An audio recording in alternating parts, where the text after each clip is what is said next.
What's going on, guys? Steel here, doing a video showing you again the Benchmade Griptilian from Knifeworks. And when I got it, see, 2 days later I reprofiled the edge completely just to see how the S30V would perform.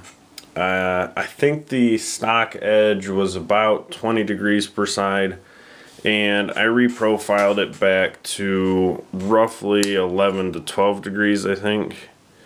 It's not quite a mirror finish because I just haven't taken it quite as high, but you can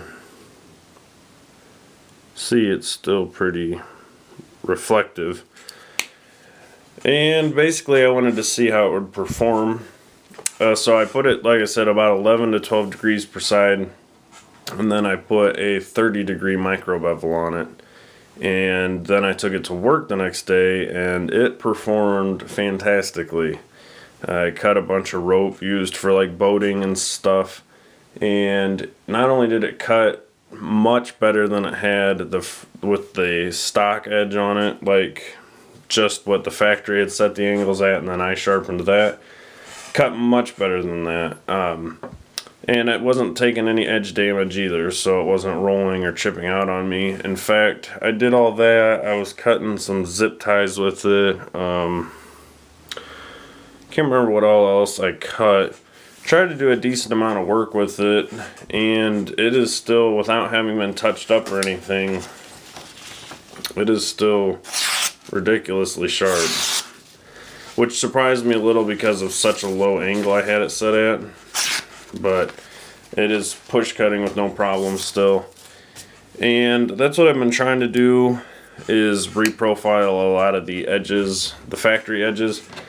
I'll do a separate video on this later.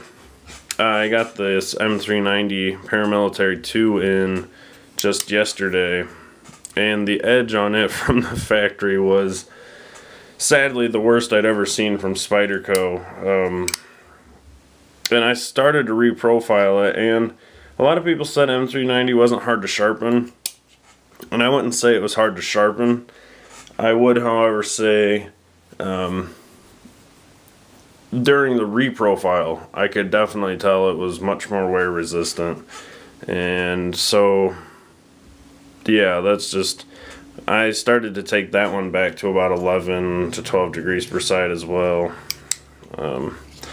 And it's still really sharp now, like